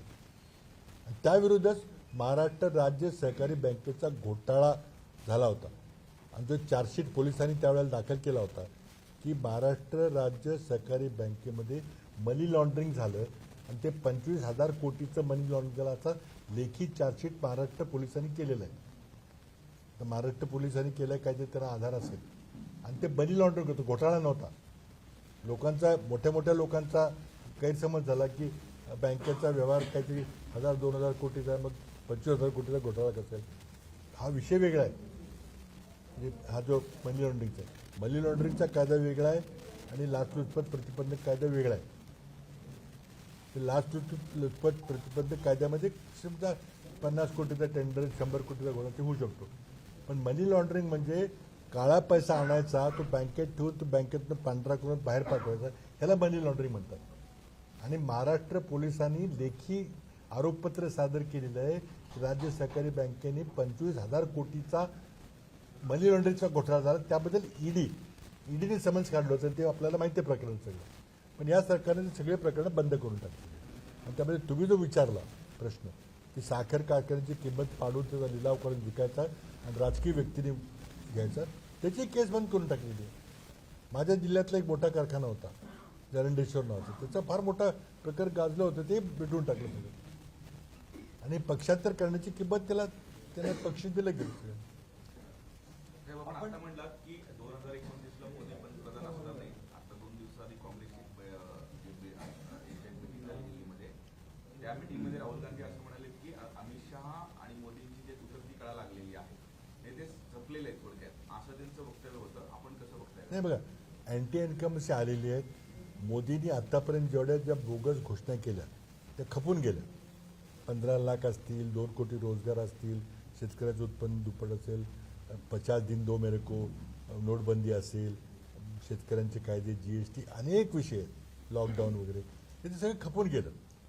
म्हणजे गुजरात मॉडेल, काय शायनिंग इंडिया, पुन्हा काय विश्वगुरू, नंतर बदल डेमोक्रेसी, हे सगळं घोषणा केलं. आता युवकांनी त्या तरुणांनी त्या घोषणा खुल्या पडल्या. आता ही बोगसगिरी चालणार नाही. आणि आता मोदींच्या त्यांना जे ट्विट करावं लागते, भागवताला बोलावं लागते, त्यांना पॅनिक मोडमध्ये गेलेले आहे. नवीन चेहरा शोधायचा प्रयत्न चाललेला आहे. अमित शहा म्हणतात की मला उपपंतप्रधान करा म्हणजे मी चेहरा होईन. हे सगळं अंतर्गत चाललेलं आहे. म्हणून मला वाटतं की हे आता बिगिनिंग द एंड, मोदी सरकारच्या शेवटाची सुरुवात झालेली आहे. आता 2.5 वर्ष तर काही होणार नाही, पण देशामध्ये रक्तरंजित क्रांतीची काही परंपरा नाही आहे. ती होऊ नये अशी आमची म्हणणं आहे. पण शांततेच्या मार्गानं, गांधींच्या मार्गाने हा सत्ता बदल झाला पाहिजे. तो जर 29 आज झाला तर चांगली गोष्ट, नाही तर 29ची वाट बघू आपण. आता जसं आपण म्हणताय की मोदींना व्हिडिओ करावा लागतो, मोहन भागवत हे देखील तरुणांशी चर्चा करताय, तसं राहुल गांधी देखील शहरामध्ये जाऊन तरुणांशी चर्चा करतात. तसं नाही याला कसं करत, म्हणणार? तसं नाही करत. ते आमच्या विरोधी राजकीय पक्ष आमचं कामच आहे, ते आम्ही करतोय. आम्ही राजीव गांधींनी पहिली बैठक घेतली का? त्यांनी कोटामध्ये घेतली, त्याच्या आधी उत्तराखंडमध्ये घेतली. ही विरोधी पक्ष आम्ही काम करतोय. आता समजा एक आंदोलन उभं राहिलेलं आहे, त्या आंदोलनाला एक दिशा देण्याचं काम आम्ही करतोय. पण मोदींनी कधी पूर्वी इंस्टाग्राम स्वतः केलं होतं का? मोहन भागवत कधी आले होते पूर्वी? आत्ताच आले ते. आमचं काम आम्ही विरोधी पक्ष म्हणून करतोय. आता सरकार केंद्र पण सरकार माझी एकच विनंती आहे मोदींना तुमच्या मार्फत, की तुम्ही इंस्टाग्रामपेक्षा प्रेस तर तुमच्यासारख्या प्रेसची उत्तर द्या ना. आज जगातला एकमेव नेता आहे, हेड ऑफ द गव्हर्नमेंट, सरकारचा प्रमुख आहे, जो कधी प्रेसला बोलत नाही. 2 गोष्टी असतात की आपल्याला उत्तरं देता येणार नाहीत, की आपल्याला काही कळत नाही, कोणती दुसरी माणसं सरकार चालवत आहेत, आणि सही फक्त मी करतो आणि भाषण मी देतोय की मी हे केलं म्हणून. तुम्हाला आत्मविश्वास का नाही लोकांना फेस करायचा? या प्रश्नावर निगडीत असा एक प्रश्न आहे की तुम्ही म्हणलं की इथल्या युवकांना लक्षात आलं, त्यांनी आंदोलन केलं, जे विरोधकांना जे जमलं नाही ते त्यांनी करून नाही, दाखवलं. जमलं नाही असं नाही, पण यश त्यांना आलं. आम्ही करत होतो, आम्ही करतोय. हा, पण जे त्याला यश आलं नाही बुवा, म्हणजे विरोधकांना जनतेची न समजली नाही, युवकांची न समजली नाही, असं तुम्ही एक प्रकारे सांगताय का? आता त्यांनी केल्यानंतर म्हणून त्यांना आपण असं मी एवढंच म्हणतोय की युवकांना यश आलं. आमचा प्रयत्न चाललेला आहे, पण आम्हाला सरकार उलटता आलं ते. म्हणजे 14ला आम्हाला जिंकता आलं नाही, 19ला आलं नाही, 24ला आलं नाही. तुम्ही म्हणालात की नव्या शिक्षण मंत्र्याकडनं तुम्ही ज्या अपेक्षा व्यक्त केल्या, ते पाहता तुमच्या नजरेत असा कोण व्यक्ती आहे? केंद्रीय सरकारमध्ये एकही नाही. क्लिअर. मग काय केलं पाहिजे? तर मग एखादा शिक्षण तज्ज्ञ बाहेरचा आणायचं का? कारण त्याला अनुभव आहे, कुलगुरू किंवा असं कोणी, किंवा एखादा सनदी नोकर, सेक्रेटरी एज्युकेशन वगैरे असं असलेला माणूस. महाराष्ट्राची तर काय झालं की शिक्षण क्षेत्रातला कोणी येईल असं मला वाटत नाही. कारण सगळे कुलगुरू हे संघ विचाराची सुमार दर्जाची माणसं निवडलेली आहेत, मीडिओकर माणसं आहेत. त्यातला जो उच्च दर्जाचा विचार असू शकतात, डावे उजवे, पण ही सुमार माणसं आहेत. बरीचशी माणसं पास झालेली परीक्षा असे लोक भरलीत, कारण त्यांचं आयडिओलॉजी आहे की शिक्षण व्यवस्थेला कब्जा करायचा, आणि त्यामुळे तिथून कोणी मिळणार नाही. तर माजी सनदी अधिकारी आहेत का? एखादा असेल चांगला, माझ्या डोळ्यासमोर नाव काय घेता येणार नाही. मग तिसरा विचार आहे की मग कॉर्पोरेट सेक्टरचं कोण घ्यायचं का? नंदन निलेकनीचं नाव डोळ्यासमोर येतं, तुम्ही त्याला बोलून त्याला कमिटीचा अध्यक्ष केलंय, आणि तो यशस्वी उद्योगपती आहे, IIT इंजिनियर आहे, इन्फोसिसला वाचवलं त्यांनी. अशी कोणती माणसं तुम्ही शोधा आता कोणाला असेल तर. महाराष्ट्राच्या मुख्यमंत्र्यांचं पण नाव येतो राय. शिक्षण मंत्री, मुख्यमंत्री मी ऐकलंय, त्या आम्ही स्वीकार करणार नाही. आता त्यांचा अधिकारी केलं तर आम्ही काय करू शकणार नाही. पण ज्या माणसाच्या नेतृत्वाखाली महाराष्ट्रात हा गोरखधंदा चाललेला आहे, तुम्ही त्यांनाच देणार काय? आणि हे 40% जे चालले ते देणार, तर शिक्षण क्षेत्रामध्ये 40% आणायचं काय? फडणवीसांना आपण स्वीकार करणार नाही असं कुठं म्हणताय? तरी. फडणवीस जर शिक्षण मंत्री झाले केंद्रीय, तर आपण स्वीकार करणार नाही असं आपलं म्हणणं आहे. आम्ही ज्या पक्ष म्हणून आम्ही करणार काय नाही. करणार? आमची अपेक्षा, आम्ही आंदोलन करू, काय करू, शेवटी काय, कारण काय? कारण आम्हाला चांगला शिक्षण पाहिजे. आज आपण, मी काल बोललो, आपण कुणी होता का नाही माहिती नाही, विकसित भारत वास्तव की दिवा स्वप्न, यावर मी काल बोललो, दृश्य बोललो, ते युट्यूबवर आहे. भारत विकसित व्हायचं कोणाला वाटणार नाही, मला वाटत नाही, तुम्हाला वाटत नाही. आम्ही म्हणतो उलट 2030ला करा ना, पण 2047 ते होईल काय? हे त्याची आकडेमोडी काल सांगितली, की मला अवास्तविक वाटतंय, कारण तुमच्या पॉलिसी चुकलेल्या आहेत. आणि त्याकरता सर्वात महत्त्वाची पॉलिसी उत्कृष्ट शिक्षण मंत्री करून आमूलाग्र शिक्षण व्यवस्थेमध्ये बदल केले पाहिजे. शिक्षण खर्च वाढवला पाहिजे. आज मी रिक्त किती पदं आहेत सांगितलं. IIT मध्ये किती 40% पदं रिक्त आहेत. IIM मध्ये पदं रिक्त आहेत. 56 सेंट्रल युनिव्हर्सिटीमध्ये पदं रिक्त आहेत. महाराष्ट्राच्या कृषी विद्यापीठामध्ये 60% पदं रिक्त आहेत. तुम्ही कसे लोकांना शिकवणार? नाही, आणि पण तुम्ही माझा प्रश्न असा होता, म्हणजे फडणवीस आपल्याला तेवढे सक्षम वाटत नाहीत का? नाही, राज्याचं- उपयुक्त वाटत नाही, सक्षम नाही. हां. ते आहेत, ते सक्षम असतील, आपल्या चांगले असतील. शिक्षण खात्याकरता उपयुक्त वाटत नाही, कारण त्यांचा जो कारभारीचा जो पाहिला आहे हो, कायदा सुव्यवस्थेचा, हो. किंवा जे नीट पेपर फुटीचे प्रकरण महाराष्ट्रात झाली, काय करत होता तुम्ही? तुम्हाला शोधता नाही लिहिली म्हणून. असाच प्रश्न आता आपण बोललात की कुलगुरू हे सुमार दर्जाचे आहेत, ज्यांच्या हातात संपूर्ण विद्यापीठ आहेत, जे भावी पिढी घडवत आहेत, तेच आपल्याला सुमार दर्जाचे वाटतात. नेमके तेच काय संघ उदाहरण संघ आहे? विचाराचे सुमार दर्जाची माणसं नेमलीत RSS. म्हणजे देशभरात असंच दिसतं. देशभरात असत. JNU सारखं विश्वविद्यापीठ जिथं संधी मिळेल तिथे ते करतात. साहेब, तुम्ही काल भाषणामध्ये महाराष्ट्रातल्या शिक्षण व्यवस्थेवर देखील बोललात. दरम्यान जर पाहिलं तर अभिजित दिपकेने देखील मागणी केली की कुठेतरी दादा भुसे यांनी राजीनामा द्यावा अशी देखील आता ते राजीनामा ही पॉलिटिकल मागणी आहे, पण दिपक्याने जी शिक्षण व्यवस्थेबद्दल मागणी केली आहे त्याचं मला पूर्ण समर्थन माझं त्याला आहे. मी त्यांना काही वैयक्तिक भेटलो नाही, फोनवर बोललो.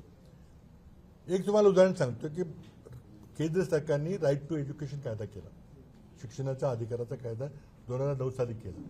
त्यानंतर त्यामध्ये एक कलम असं होतं की चांगल्या दर्जाचे शिक्षक आपल्या मुलांना शिकवायला पाहिजेत, म्हणून केंद्राने काही गाईडलाईन दिल्या. मी मुख्यमंत्री असताना 2000 साली TET परीक्षेचा कल्पना मांडली, टीचर्स एलिजिबिलिटी टेस्ट, की शिक्षकाची किमान अर्हता त्या माणसाने पास केली तरच त्याला पुढच्या परीक्षेला बसायची परवानगी द्या.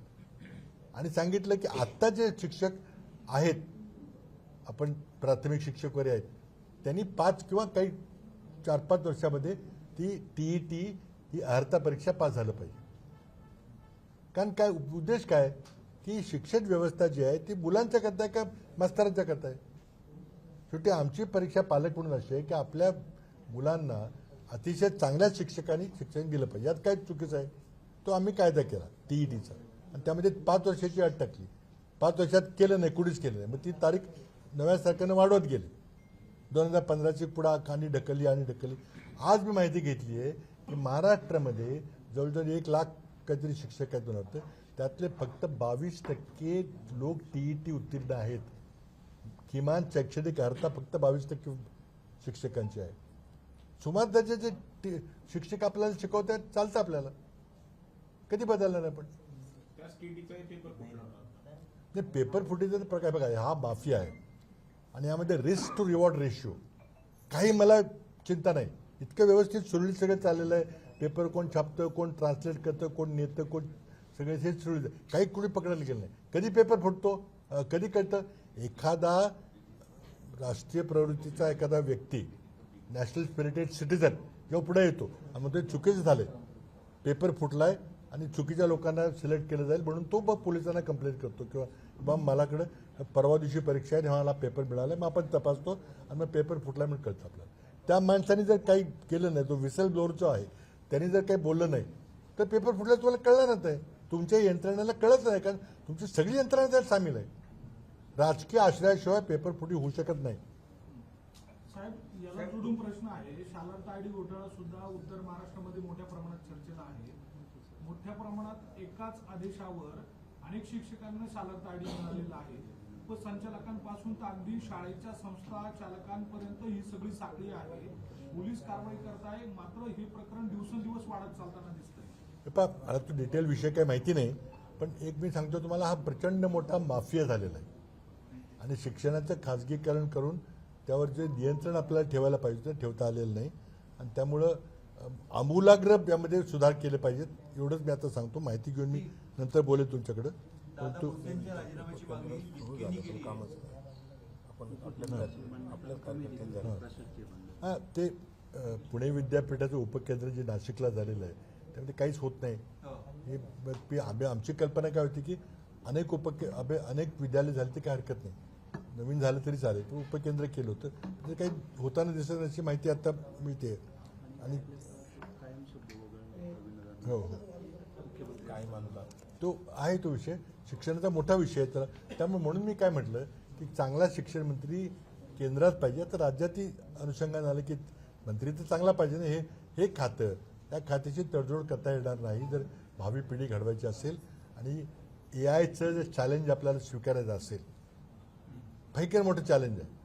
सरकार त्यावर काही लक्ष देत नाही. तर आपल्याला शिक्षणाचा दर्जा वाढवलाच पाहिजे. पण दिपकेनी तशी मागणी केली दादा भुसेंच्या राजीनाम्याची, आपल्या पक्षाकडनं तशी मागणी आहे? पक्ष जेव्हा करेल, पक्ष ठरवेल. आमचे प्रांताध्यक्ष आहेत, आमचे दिल्ली ठरवतील जे मागणी करतील. आपण मग अशी बोलताना म्हणलात की जे कुंभमेळा मंत्रीपद हे आहे तर त्यावरच आपण आक्षेप घेतला की अधिकृत आहे की अनधिकृत आहे. म्हणजे आजपर्यंत कुंभमेळा मंत्री म्हणून ते अनेक कार्यक्रमांमध्ये वापरलेले आहेत, विधिमंडळात पण त्यांचा उल्लेख प्रश्न असा आहे की आपल्या देशात एक राज्यघटना आहे, डॉक्टर बाबासाहेब आंबेडकर केलेली. त्यामुळे मंत्र्याची व्याख्या केलेली आहे आणि तो मंत्री मुख्यमंत्र्यांच्या सल्ल्याने गव्हर्नर नेमतात. तुम्हाला नेमण्याचा अधिकार आहे. तुम्ही कचरा सफाई मंत्री सुद्धा नेमू शकता, काय त्याला काय हे नाही. पण तो त्या प्रोसेसनी गेला पाहिजे. आता मी पेपरला वाचलं की कुंभमेळा मंत्री, तर मला प्रश्न असा पडला की अधिकृतपणे गव्हर्नरनी नोटिफाय करून मंत्री झालेत का? हरकत नाही झालेत तर तो सरकारचा अधिकार आहे. पण नसतील तर तोंडी आपलं काम चालू असं काय चाललंय का टेंडर काढण्याकरता मंत्री आहेत, लोकांना प्रभावित करण्याकरता. यावर तुम्ही काय मागणी करणार किंवा नाही हे मी आता माहिती घेणार पहिल्यांदा. आणि जर कुंभमेळ्याचा मंत्री असेल त्याचे काम काय आहे, त्याचा सेक्रेटरी कोण आहे, म्हणजे याचा अर्थ काय की हे सगळा विषय अर्बन डेव्हलपमेंट खातं जे एकनाथ शिंदेकडे आहे त्यांच्याकडून काढून घेऊन ह्या दुसऱ्या तुमच्या पालकमंत्र्यांना देण्याचा विषय हा. नाशिक सिंहस्थ कुंभमेळ्याच्या अनुषंगाने जे काही रिंग रोड होतो आहे त्या रिंग रोडमध्ये काही अधिकारी आहेत, उपजिल्हाधिकारी दर्जाचे, अप्पर जिल्हाधिकारी दर्जाचे अधिकारी आहेत, जसे भांडे पाटील आहेत. त्यांनी स्वतः त्यांची जमीन घेतलेली, तिथे जमीन आहे. त्याच्यानंतर अशोक खरातच्या जवळपास 100 एकर जमिनी त्या भागामध्ये आहेत. तर असं रिंग रोड होण्याआधीच यांनी जमीन तिथे घेतलेली. हा मोडस ऑपरंडी तोच आहे. समृद्धी मार्गामध्ये तेच झालं. अलाइनमेंट सांगायची नाही, अलाइनमेंट 4 लोकांना कळते फक्त वर्षात. ते बरोबर शेजारच्या जमिनी विकत घेतात. 10 लाखाची जमीन 20 लाखाला घेतात. शेतकऱ्याला द्यायची नसली तरी त्याला पोचून घेतात आणि त्या 20 लाखाच्या जमिनीच्या 5 पट मोबदला चेकनी 1 कोटीचा मिळतो. हा धंदा समृद्धी मार्गामध्ये झाला तो आता तुमच्या रिंग रोडमध्ये होणार आहे, सगळी होणार आहे. दिल्लीत आंदोलन झालं, आता जे दिल्लीत आंदोलन झालं त्या आंदोलनानंतर केंद्र सरकारने एक महत्वाचा निर्णय घेतले. देशातले जे विद्यापीठ आहेत त्या विद्यापीठामध्ये प्रत्येक मंत्री जाऊन त्यांनी संवाद साधावा असा निर्णय आहे. आपण कसा बघताय निर्णय? संवाद साधायला काहीच अवघड नाही. विद्यार्थ्यांची संवाद साधला पाहिजे. ती मोठी संख्या आहे लोकांची, त्यांचे ॲस्पिरेशन आपल्याला कळल्या पाहिजेत आणि ते सांगतील त्याप्रमाणे सुधार केले पाहिजे. त्यात काही राहुल गांधी पण जात आहेत. आपण सगळ्यांनी गेलं पाहिजे. साहेब, राहुल गांधी महाराष्ट्रात जे छात्रोत्सव या कार्यक्रमासाठी येत आहेत त्यावर सत्ताधारी पक्षाच्या मंत्र्यांनी असा दावा केला आहे की काँग्रेसच्याच विद्यार्थी परिषदेचे विद्यार्थी बोलवतील आणि त्याच विद्यार्थ्यांना पुन्हा मीडिया समोर बोलायला लावतील. नाही आता बघा, आरोप करायचे तर अधिकार आहे, ते राजकीय पक्ष ते करू शकतात. मोहन भागवतींनी काय केलं त्याला आम्ही कुठं काय म्हटलं, ठीक आहे चांगला संवाद आहे. कारण शेवटी टीव्हीवर आलं की सगळे विद्यार्थी पाहतात ना, काही हरकत नाही. आम्ही आमचा कार्यक्रम करतोय विरोधी पक्ष म्हणून. तुम्हाला नसेल आवडत तर तुम्ही नका आवडू द्या. सामान्य विद्यार्थ्यांशी संवाद नाही साधणार, काँग्रेसचेच विद्यार्थी. नाही बघा, आमच्या NSUI नावाची संघटना जी आहे, युवक काँग्रेस संघटना, ती संवाद साधायचं सारखं काम चालू ठेवते. पण प्रसिद्धी मिळत नाही.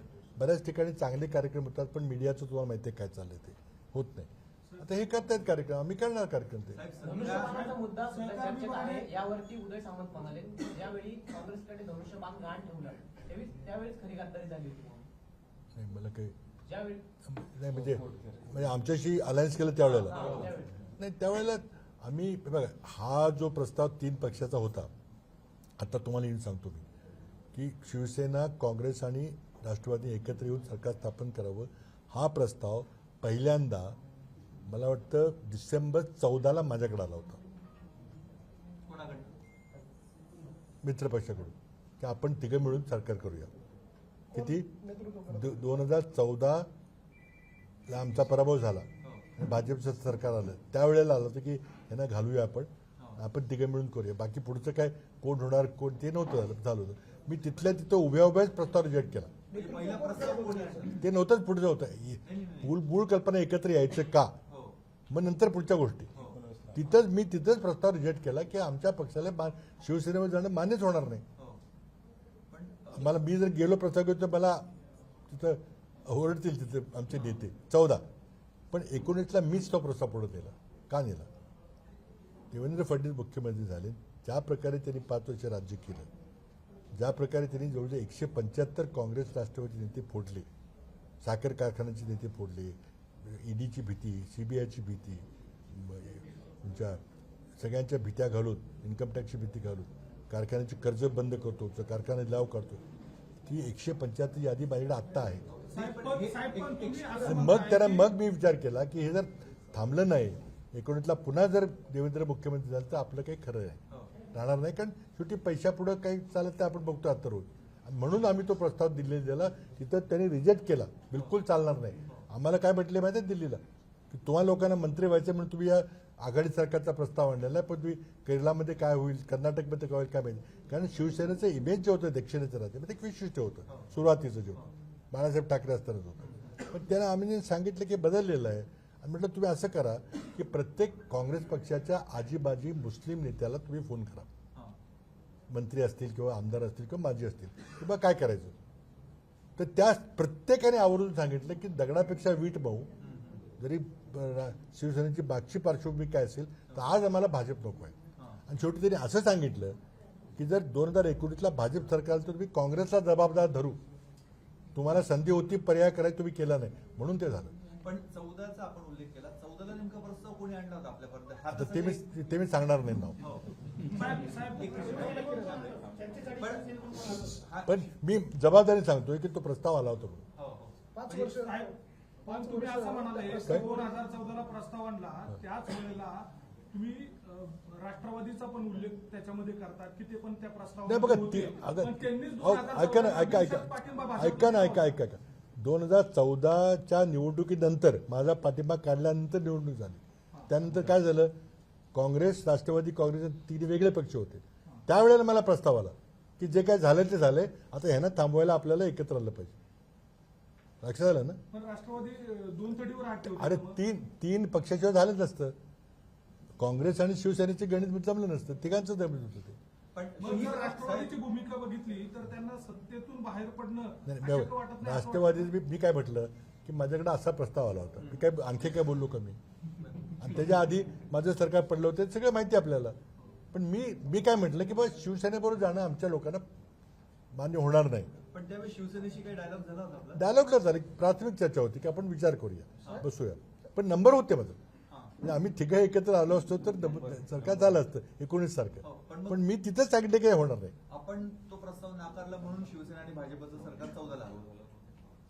बरोबर नाकारला, म्हणजे ते आलंच होतं त्यांचं, आधीच सरकार आलं होतं, ते पाडून आपण करायचं का असा प्रश्न आहे. शिवसेनेला सोबत घेणं ही अपरिहार्यता होती आपल्या. हो नक्की होती 19ला.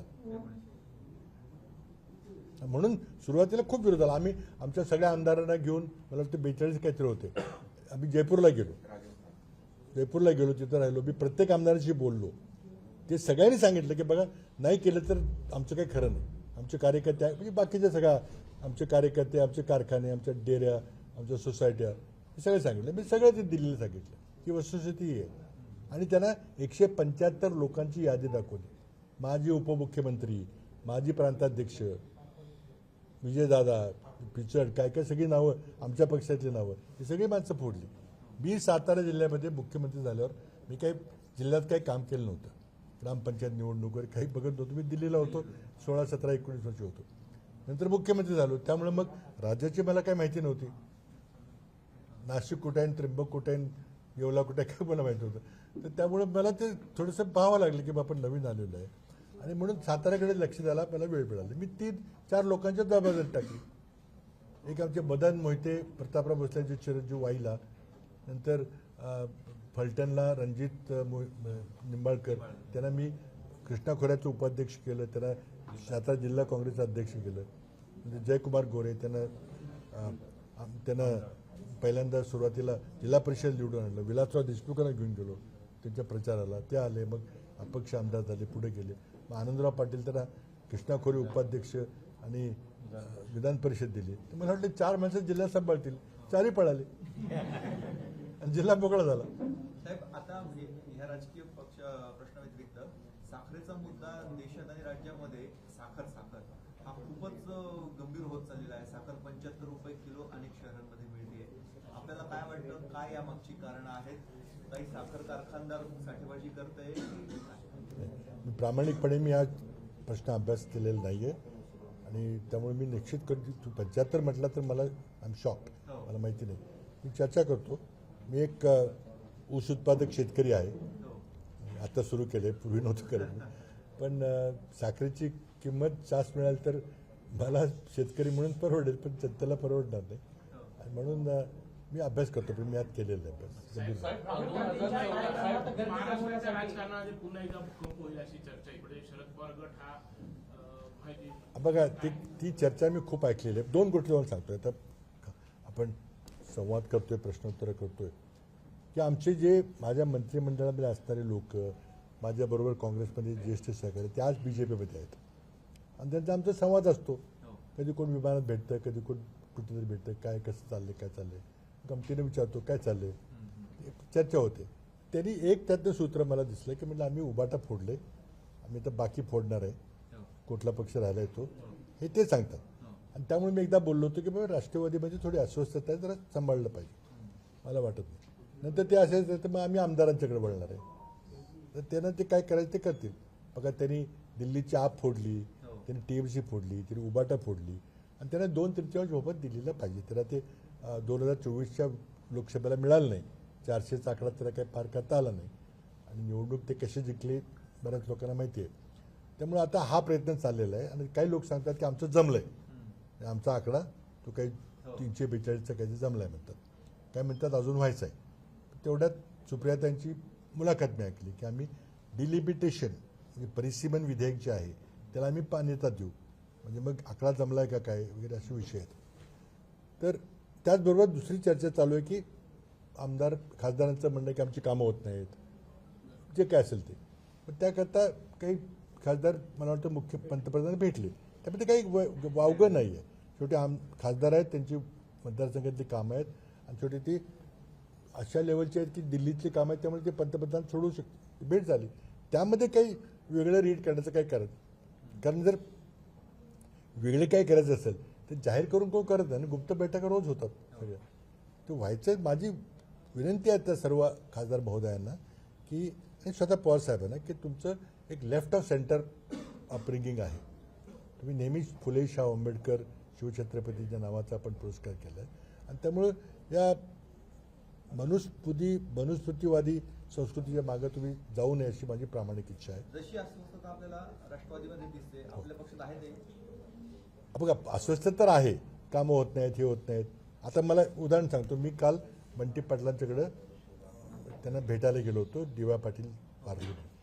तिथे एक मला आमदार भेटले, माजी आमदार माझ्या पक्षाचे. म्हणजे काय कसं काय आलं तुझं, काय झालं, कुठे दिसत नाही. मला फार त्रास होतोय.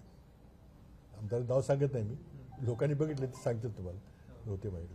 तर म्हटलं त्रास होते. म्हटलं काय त्रास होते, म्हटलं सांग. नाही म्हटलं फार त्रास होते. म्हटलं भेटला का कोणाला, काय झालं. म्हटलं भेटलो. तर त्रास म्हणजे काहीतरी संस्थांचं काहीतरी असेल, मला माहीत नाही काय. म्हटलं मुख्यमंत्र्यांना भेटलो. काय म्हटले ते, म्हटलं आमच्या पक्षाच्या दुसरीकडे कामं करतो, हे त्यांनी मला सांगितलं गेल्या आठवड्यात. तुमचं फक्त पक्ष फोडून विरोधी पक्ष संपवायचा विरोध चाललेला आहे. एकाधिकारशाही, लोकशाही मोडून तुम्हाला एकाधिकार पक्ष फासिस्ट प्रवृत्ती करायची, हिटलरशाही करायची चाललेलं आहे.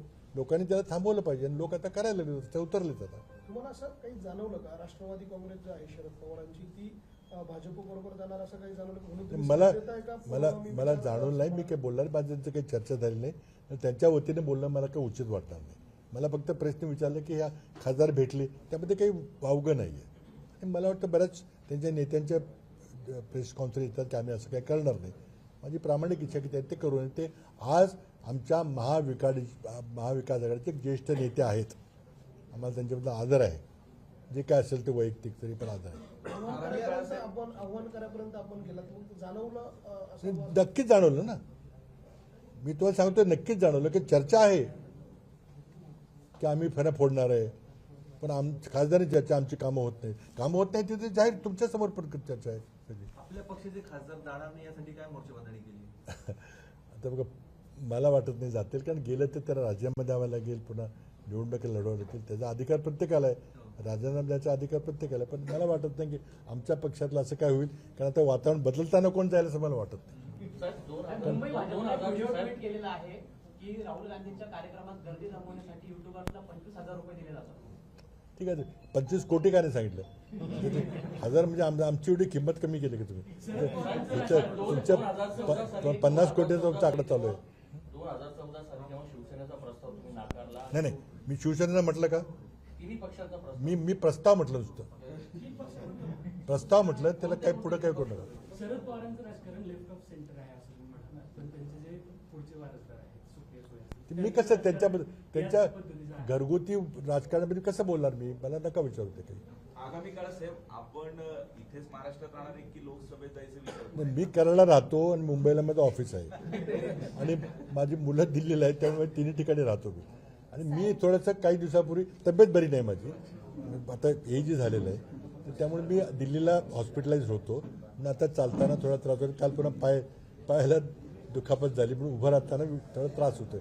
पण मी थोडा विचार केला होता की आपण तर थोडं राष्ट्रीय राजकारण मोठे प्रश्न तिकडे लक्ष द्यावं, पण आता हे कुंभमेळ्यासारखं बघितल्यावर मला शॉक बसला, त्यामुळे मी थोडं करतोय, पण मी ह्यातही करणार आहे. पण बघा, मला पक्षाने दिलेलं, लोकांनी इतकं दिलेलं आहे.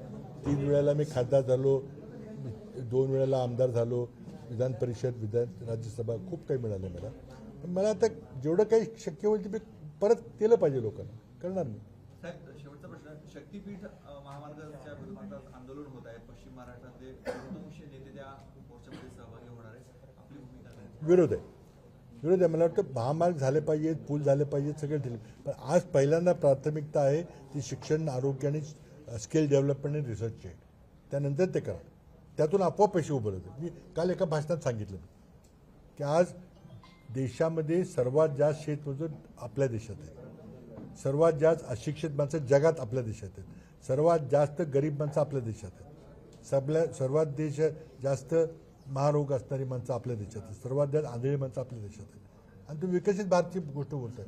माझी मागणी आहे की केंद्र पातळीवर शिक्षणावर किमान 6% खर्च झाला पाहिजे आणि आरोग्यात किमान 4% झाला पाहिजे. तो आज 1.3% केंद्राचा खर्च आहे, हे झालं पाहिजे आणि त्याला जनआंदोलन उभारलं पाहिजे. कारण सरकारची प्राथमिकता ही रस्ते आणि 40% कमिशन ह्याच्यात आहे. शक्ती मार्ग 1 लाख कोटीचा आता झाला आहे, तो 1.5 लाख कोटीकडे जाईल. बुलेट ट्रेन, कारण नसताना तुम्ही बुलेट ट्रेन केली, कुणी मागितली होती? महाराष्ट्रातल्या एका नेत्याने बुलेट ट्रेन, मुंबई ते अहमदाबाद बुलेट ट्रेन करायची मागणी केली आहे का? एका नेत्याने, भाजपच्या नेत्याचं नाव सांगा.